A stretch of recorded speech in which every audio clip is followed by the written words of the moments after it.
Hi guys, இந்த வீடியோவில் நாம் எதை பற்றி பார்க்க போகிறோன்னா இப்போது சின்னதாக ஸ்போக்கன் இங்கிலீஷில் நம்ம பேசுகிறோம். அது போல் வார்த்தைகளெல்லாம் நம்ம வந்து எப்படி பார்க்குறது, எப்படி பேசுகிறதுன்னு நம்ம பார்க்க போகிறோம். ஓகேங்களா? நான் ஏற்கனவே நிறைய வீடியோஸில் சொல்லியிருக்கேன். இங்கிலீஷ் பேசணுன்னா நம்மளுடைய மதர் டங்லேருந்து நீங்கள் போகணும். அப்போ தான் வந்து பார்த்தீங்கன்னா இது நம்மளால் பர்ஃபெக்டாக இங்கிலீஷ் ஈஸியாக கற்றுக்க முடியும். What ever the language. நீங்கள் அதிலிருந்து போங்க. ஓகேங்களா? இப்போ பார்த்தீங்கன்னா நான் சில பேர்கிட்ட நம்ம அடிக்கடி சொல்கிறது, யாரை கேட்டு செஞ்சேன், நான் உன்னை செய்ய சொன்னேன்னா, நான் உன்னை வர சொன்னேன்னா, நான் உன்னை கேட்க சொன்னேன்னா, இப்படியெல்லாம் கேட்போம். அப்போது did I ask you to go. எப்போவுமே ஞாபகம் வச்சுக்கோங்க, டூ பக்கத்தில் வெர்ப் வந்து ப்ரெசண்ட்டில் தான் இருக்கணும். ஓகேங்களா? டிட் வந்தாலும் வெர்பு ப்ரெசண்ட்டில் தான் இருக்கணும். That is very very important. Kindly not to forget. Okay, did I ask you to change? நான் உன்னை சேஞ்ச் பண்ண சொன்னேனா? அப்போது ஒரு விஷயத்தை நான் செய்ய சொன்னேன்னா நீங்கள் கேட்கணுன்னா did I ask you தான் கேட்கணும்.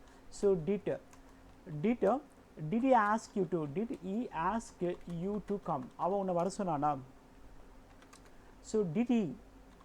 did they ask you to buy? அவங்க உன்னை வாங்க சொன்னாங்களா? அப்போது very easy.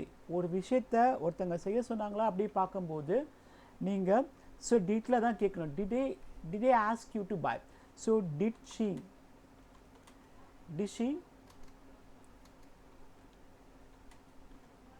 she ask you to clean? அவள் உன்னை சுத்தம் பண்ண சொன்னாலா?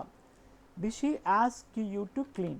அப்போது ஒரு விஷயத்தை அவங்க உன்னை செய்ய சொன்னாங்களா, உன்னை பேச சொன்னாங்களா, உன்னை பார்க்க சொன்னாங்களா, அப்படியெல்லாம் நம்ம கேட்கும்போது அந்த விஷயத்தை நம்ம வந்து டிட்டில் கேட்கணும். Very simple. இப்போ நானே இப்போது என்கிட்ட கேள்வி, மற்றவங்கிட்ட கேள்வி கேட்குறேன். Did I ask you to come? நான் உன்னை வர சொன்னேனா? அப்போது இதுக்கு மீனிங் ரெண்டு விதமாக வச்சுக்கலாம். நானும் அவனை வர சொன்னேன், நானும் அவனை போக சொன்னேன், நானும் அவனை வாங்க சொன்னேன். Did I ask you to clean? நான் உன்னை க்ளீன் பண்ண சொன்னேனா? did I ask you to? did I ask you to wait? நான் அவனை வெயிட் பண்ண சொன்னேன். did I ask you to wait? did I ask you to clean? did I ask you to prepare lunch? நான் அவனை lunch கொண்டு சொன்னா. did I ask you to bring? bringக்கான ரெண்டு meaning நான் ஏற்கனவே சொல்லியிருக்கோம். இப்போ bringனா கொண்டு வான்னு ஒரு மீனிங் இருக்குது, கூட்டிகிட்டு வான்னு ஒரு மீனிங் இருக்குது. இப்போது bring the chair, இந்த சேரை கொண்டு வா. It's an purely order. இப்போ அதே போல் பேச்சுன்னு ஒரு வார்த்தை இருக்குது. பேச்சு வந்து நம்ம இங்கேருந்து போய் கொண்டு வருது. பேச்சு கிளாஸ் ஆஃப் வாட்டர், பேச்சு கிளாஸ் ஆஃப் வாட்டர், ஒரு கிளாஸ் தண்ணி கொண்டு வாயேன், விச் மீன்ஸ் இங்கேருந்து போய் கொண்டு வரும். ஓகே, பட் இங்கிலீஷ் பீப்புள் வந்து தே யூஸ் பேச்சு ஈக்குவல் டு பிரிங். இப்போ ஒரு ஆளை கூட்டிகிட்டு வா அப்படின்னு சொல்ல பிரிங் தான். bring your parents, bring your mother. உங்கள் அம்மா கூட்டிகிட்டு வா, மதர். ஆர் வந்து மேக்ஸிமம் சைலண்ட் பண்ணணும். ஓகேவா? இப்போ பிரிங் எப்படி யூஸ் பண்ணணும்? அப்போ கூட்டிகிட்டு போனேன் அப்படி சொல்லிட்டு டேக், இடன்னு ஒரு மீனிங் இருக்கு. டேக் மீ டு டெம்பிள், என்ன கோவிலுக்கு கூட்டிகிட்டு போ. டேக் தெம் வித் யூ, அவங்கள உங்க கூட கூட்டிகிட்டு போ. Very very easiest one. Take them to come, take them to temple, take them to office, take them to whatever that, take him to hotel, அவனை ஹோட்டலுக்கு கூட்டிகிட்டு போ. இப்போது ஒரு இடத்துக்கு நான் புதுசு, இப்போது ஐ am new to this place, நான் இந்த இடத்துக்கு புதுசு. இஸ் நியூ டு சென்னை, அவன் சென்னைக்கு புதுசு. அப்போ very easy. I am new to Chennai, is new to. We are new to Chennai, நாங்கள் சென்னைக்கு புதுசு. அப்போது நீங்கள் இதை வந்து அவங்ககிட்ட சொல்கிறீங்க. Kindly take, we are new to Chennai, kindly guide us to go to beach station. Kindly take us to. இப்போ ஈஸியாக தான். Is new to Chennai, take him to beach.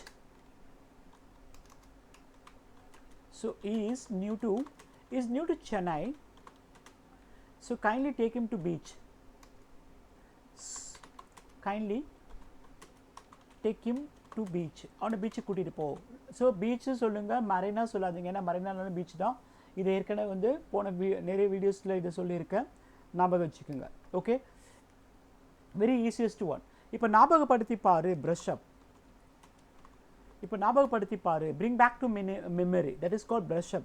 You kindly brush up, give me some time, I want to brush up. So இப்போ ஒரு விஷயத்தை நான் ஞாபகத்துக்கு கொண்டு வரேன், I want to brush up. Okay, very easy. Okay, we go to the the beginning. இப்போ ஒரு விஷயத்தை யார் செய்ய சொன்னா, நான் அவனை வர சொன்னேன். அப்போ நான் did she ask you to wait, அவனை வெயிட் பண்ண சொன்னால. இப்போ ஒரு ஆஃபீஸில் வேலை செய்கிறீங்க, did MD ask you to wait, did MD ask you to wait. இப்போ அதே MD கிட்ட போய் சொல்கிறீங்க நீங்கள், சார் நீங்கள் என்னை வெயிட் பண்ண சொன்னீங்களா, sir excuse me, did you ask me to wait, நீங்கள் என்னை வெயிட் பண்ண சொன்னீங்களா சார். So very easy. அப்போது ஒருத்தர் ஒரு விஷயத்தை செய்ய சொன்னீங்களான்னு கேட்கணுன்னா நம்ம எப்படி கேட்கணும், டீட்டில் கேட்கணும். do you ask me to wait, did I ask you to come today. see, அப்போது ரொம்ப இப்போது அவனுக்கு என் மேலே ரொம்ப பைத்தியம், இந்த வார்த்தை is mat of me, so is mat of me அப்படின்னா அவனுக்கு என் மேலே நானும் ரொம்ப உயிர். இப்போது சில பேர் சொல்லணும் நானும் ரொம்ப உயிர், அதை எப்படி இங்கிலீஷில் சொல்கிறது, இப்படி தான் சொல்லணும். So I mad of my mom, எனக்கு எங்கள் அம்மானா ரொம்ப உயிர். ஸோ வெரி ஈஸிங்க, ரொம்ப ஈஸியாக இங்கிலீஷ் கற்றுக்கலாம், ரொம்ப கஷ்டமே பட தேவை. ஸோ இஸ் மேட் ஆஃப் இப்போ நீங்கள் ஒரு ஆக்டர் பற்றி சொல்கிறீங்க, ஒரு சப்ஜெக்ட் ஒரு ஆள் பற்றி சொல்கிறீங்க, அப்போனா இப்படி தான். ஓகேங்களா. Okay, so is mat of is crazy guys, is very mad of, is very so very good guy, is mat of me, அவனுக்கு நானும் ரொம்ப பிடிக்கும். So very very easiest one. Okay, இப்போ அதே வந்து இப்போது நம்ம டிட்டை வந்து மறுபடியும் கொஞ்சம் பார்க்கும்போது எப்படி சொல்கிறது, இப்போ நான் அதுக்கு ஆன்சர் பண்ணுறது எப்படின்னு நம்ம இப்போ பார்க்கணும் இந்த வீடியோவில். இப்போ பார்த்தீங்கன்னா I asked you to go, நான் உன்னை போக சொன்னேன், அப்போது நான் உன்னை செய்ய சொன்னேன். இப்போ நீங்கள் did you ask me to come, yes I asked you to come அப்படிலாம் சொல்லப்போ எஸ் எடுத்துங்க. I asked them to wait, நான் அவங்கள வெயிட் பண்ண சொன்னேன். சரி, ஒரு விஷயம் நல்லா புரிஞ்சுக்கோங்க, எப்பவுமே உங்களுக்கு சப்ஜெக்டையும் ஆப்ஜெக்டையும் மாற்ற தெரிஞ்சிச்சுன்னா you will be king, okay, or you be queen. So இப்போது ஐ எப்பவுமே இந்த இடத்துல எப்பவுமே உங்களுக்கு நல்லா தெரிஞ்ச விஷயம்னா சப்ஜெக்ட்டுக்கு முன்னாடி வந்தால் அது எக்ஸ்ட்ரீம்லி சாரி, வேர்புக்கு முன்னாடி வந்தால் அது சப்ஜெக்ட், வேர்புக்கு பின்னாடி வந்தால் ஆப்ஜெக்ட். ஓகேவா. ஆப்ஜெக்ட்னா என்ன, ஹெல்ப்பர். ஸோ ஒரு ஆக்ஷன் நடக்க காரணமாக இருக்கிற யாராக இருந்தாலும் ஆப்ஜெக்ட் தான். அப்போது ஐ வந்து எப்படி மாறும், நம்ம ஏற்கனவே லாஸ்ட் கிளாஸில் அந்த ப்ரொனவுன் பற்றி கொஞ்சம் எக்ஸ்பிளைன் பண்ண சொல்லியிருக்கேன், அந்த கான்செப்ட்லேயும் இப்போ பார்க்குறேன். ஐ எப்பவுமே ஆப்ஜெக்டாக வரும்போது மீயா மாறும். ஓகேவா. இம்மா மாறும், ஷி ஹரா மாறும். ஸோ தெம்மா மாறும். ஓகே, மாறுவாங்க. ஓகேவா. ஸோ இப்போ வெரி ஈஸி, யூ மட்டும் இது போல் வராரு, அந்த பேஸில் தான் did I ask him to wait, நான் அவங்கள வெயிட் பண்ண சொன்னேன், நான் அவங்கள பார்க்க சொன்னேன். இப்போ ஃபார் அன் எக்ஸாம்பிள் இப்போ சொல்கிறீங்க, so MD mister Raja MD asked you to wait, MD உங்களை வெயிட் பண்ண சொன்னார். ஸோ அம்மா உன்னை வெயிட் பண்ண சொன்னாங்க. So mum asked you to wait. அப்போ ஒரு விஷயத்தை இவங்க செய்ய சொன்னாங்க, என்ன நீங்கள் வெயிட் பண்ணிகிட்ருக்க. இப்போ காலேஜில் சொல்லுவோம், HOD asked me to wait, HOD asked me to wait. I don't know why she asked me to wait. She asked you to wait. அவ உன்னை வெயிட் பண்ண சொன்னா. இப்போ they asked me to bring a lunch. அவங்க என்ன lunch கொண்டு வர சொன்னாங்க. அப்போ வெரி ஈஸி, ஒரு விஷயத்தை நீங்கள் செய்ய சொல்கிறீங்க அப்படின்னு சொல்லும்போது நீங்கள் எப்படி கொண்டு வரணும், இதில் தான் கொண்டு வரணும். இப்போ ஃபார் அன் எக்ஸாம்பிள் இது அப்படியே நெகட்டிவாக நம்ம போகலாம், இன்னும் ஈஸியாக புரியும். I asked you not to go, நான் உன்னை போக வேணான்னு சொன்னேன். அண்டர்ஸ்டாண்ட். சி, இந்த விஷயத்தில் கொஞ்சம் கேர்ஃபுல்லாக இருங்க. I asked you not to go, நான் உன்னை ஸோ போக வேணான்னு சொன்னேன். I asked you not to go. ஓகேங்களா? இப்போ I asked them not to change, நான் அவங்கள சேஞ்ச் பண்ண வேணான்னு சொன்னேன். So MD asked me not to so pick not to what to say wait today. எம்டி என்னை இன்னைக்கு வெயிட் பண்ண வேணான்னு சொல்லிட்டாரு. அப்போது வெரி ஈஸியஸ்ட் ஒன், ஒரு விஷயத்த நம்ம வந்து செய்ய வேணான்னு சொன்னாங்க. ஸோ அப்பா தான் என்னை வந்து அப்பா வந்து என்னை எடுக்க வேணான்னு சொன்னார், அம்மா என்னை எடுக்க வேணான்னு சொன்னார், டேடி ஸோ ஹெச்ஓடி என்னை வர வேணான்னு சொன்னாங்க. HOD asked me not to clean, HOD என்னை வந்து க்ளீன் பண்ண வேணான்னு சொன்னாங்க. Very easiest one. இப்போ லீனுன்ற ஒரு வார்த்தை வரும்போது எனக்கு இன்னொரு வார்த்தை உங்களுக்கு தெரியலனா ஒல்லி. ஸோ இப்போது ஒரு மேலே சாயாத, டோன்ட் லீன் ஆன் மீ, அது இங்கிலீஷ் எப்படி சொல்லணும்? Don't lean on me. Is leaning on table, is leaning on table, அவன் டேபிள் மேலே சாஞ்சிட்டு இருக்கான். ஓகேவா? லீன்னா உங்களுக்கு ஒல்லி தெரியும், சாயறதுக்கும் அதுதான். Is leaning on me, don't lean on me. மேலே சாயாத, உடம்பெல்லாம் வலிக்குது. ஸோ அப்போ எப்படியா சொல்லுவீங்கள்ல, அதெல்லாம் ஈஸியாக கொண்டு வரலாம். இப்போ வெரி ஈஸி லைக்வைஸ் என்ன சொன்ன அதே போல். So they asked me, they asked you not to come tomorrow, அவங்க உன்னை நாளைக்கு வரேன்னு சொன்னாங்க. ஸோ டுடே வச்சுப்போம். ஸோ வெரி ஈஸியஸ்ட் ஒன், ஒரு விஷயத்தை செய்யலாம்னு சொன்னாங்க. இப்போ இதே நல்லா பாருங்கள், I asked you not to go, நான் உன்னை போக வேணான்னு சொன்னேன். I didn't ask you to go. இப்போ என்னென்ன அர்த்தம்னா, நான் உன்னை போக சொல்லலை. அண்டர்ஸ்டாண்ட்? இதில் வந்து நான் உன்னை போக வேணான்னு சொன்னேன். I ask you not to go, நான் உன்னை போக சொல்லலை. What is the difference? I asked you not to go, நான் உன்னை என்ன சொன்னேன்? போகாதீங்க அப்படின்னு சொன்னேன். இப்போ இதில் என்ன சொன்னேன்? I didn't ask you to go, நான் உன்னை போன்னு சொல்லலை, I didn't ask you to go. நான் இதில் என்ன சொல்கிறேன்? I asked you not to go, நான் உன்னை போகாதீங்கன்னு சொன்னேன். நான் உன்னை போங்கன்னு, இப்போது நான் இதில் என்ன சொல்கிறேன்? நான் உன்னை போங்கன்னு சொல்லலை. Understand? Clear the difference? I ask you not to go, நான் உங்களை போகாதீங்கன்னு சொன்னேன். Now I didn't ask you to go, I didn't ask you to go, நான் உன்னை போன்னு சொல்லலை.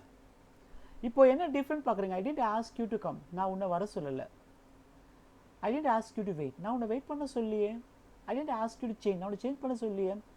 ஐ asked you not to change, உன்னை சேஞ்ச் பண்ண வேணான்னு சொன்னேன். அப்போ என்ன அர்த்தம்? Understand the difference? Very easy, very thin. I asked you not to go, நான் உன்னை போக வேணான்னு சொன்னேன். I didn't ask you to go, I didn't ask you to go, நான் உன்னை போன்னு சொல்லலை. ஓகே, நான் இல்லை போக வேணான்னு சொன்னேன், நான் உன்னை போன்னு சொல்லலை. அண்டர்ஸ்டாண்ட்? Very easy. இப்போ இது போல் பேசும்போது எவ்வளோ டிஃப்ரெண்ட் இருக்கு பாருங்கள். I asked you not to change, I asked you not to come, I didn't ask you to come. நான் உன்னை வான்னு சொல்லலையே, நான் உன்னை சாப்பாடு கேட்கல, நான் உன்னை அப்படியெல்லாம் கேட்குறோம்ல, அதுதான் இதில் வரணும். இது வந்து அப்படியே ரிவர்ஸில் வரும்.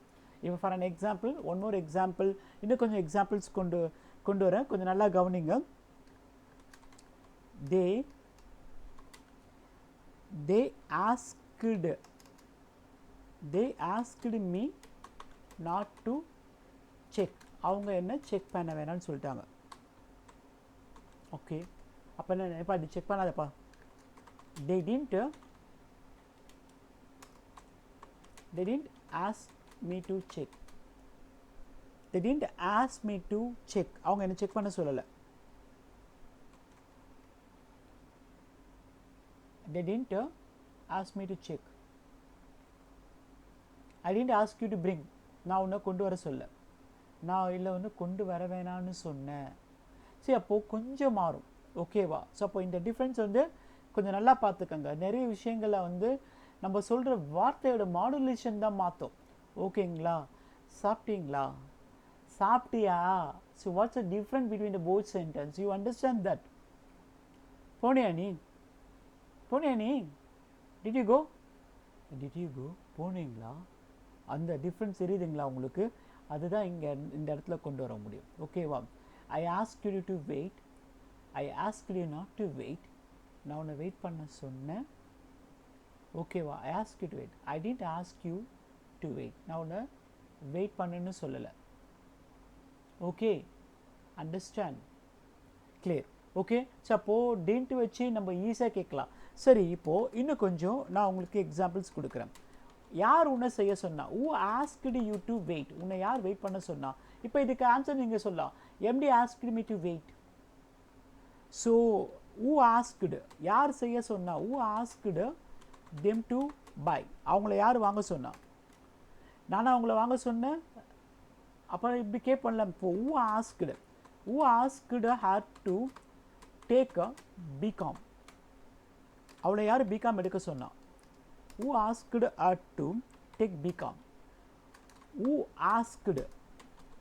asked me to come, என்னை யார் வர சொன்னா? அப்போ ஒரு விஷயத்தை யார் செய்ய சொன்னா நீங்கள் சொல்கிறீங்கன்னா who asked கொண்டு போகலாம். who asked me to change, என்னை யார் சேஞ்ச் பண்ண சொன்னா? Very easy. இப்போ இதே பாருங்க, who asked me not to come, who asked me not to go, என்னை யார் போக வேணான்னு சொன்னா? உன்னை யார் போக வேணான்னு சொன்னா?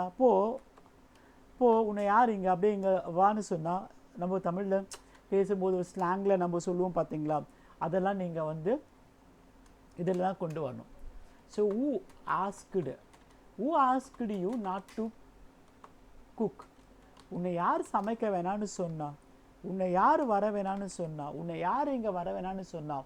this is a place to you, this is a place to play. So who asked you not to play, உன்னை யார் விளையாட வேணான்னு சொன்னா? இது விளையாடுறதுக்கான இடம். who asked you not to change, very easy. அப்போது நீங்கள் எப்படி எக்ஸாம்பிள்ஸ் எடுத்துக்கணும்?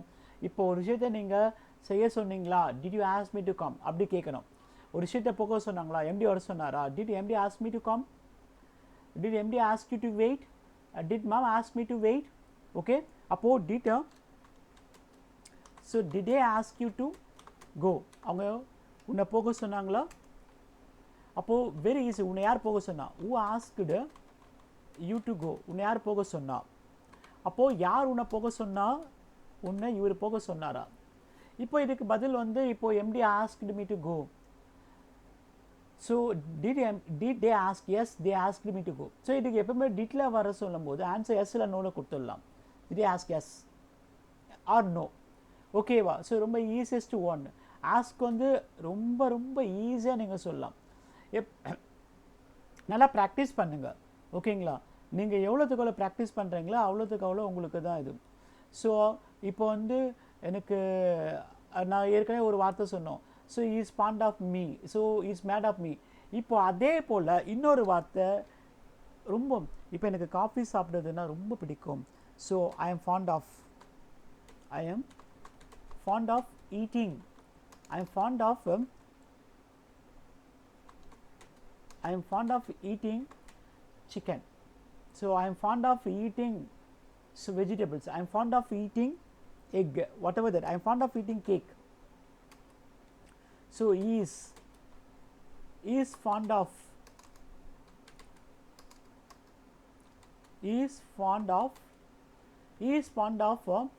what is it? Is fond of so drinking coffee. Is fond of drinking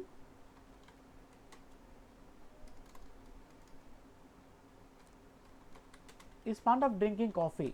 அப்போ அவனுக்கு காஃபி சாப்பிட்டு தான் ரொம்ப பிடிக்கும். I am very much fond of drinking coffee at Vasantha Bhavan. அப்பா, வசந்த பவனில் காஃபி குடிக்கிறதுனா எனக்கு அவ்வளோ உயிர். I am very much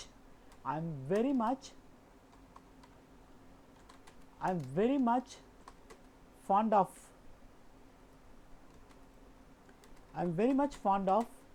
drinking coffee. எப்பவுமே வேர்ப் பக்கத்தில், அதாவது எப்படி சொல்கிறது, ஆஃப் பக்கத்தில் வேர்ப் ஐஎன்ஜியில் கொண்டு வரணும். So I am very much fond of drinking coffee at ஏதோ ஒரு ஹோட்டல், ஓகேவா, dash dash dash. Okay, I am fond of வந்து ரொம்ப ஈஸியாக சொல்லலாம். So is mat of me வந்து அவனுக்கு நானா உயிர். அப்போ இது போல் சென்டென்ஸ் தான் ரியல் லைஃப்பில் நம்ம அடிக்கடி சொல்லிட்டு இருக்கோம். ஓகேங்களா, நல்லா ப்ராக்டிஸ் பண்ணுங்க guys. I hope you will speak good English very soon. Thank you guys, have a nice day. Okay, thank you, bye bye.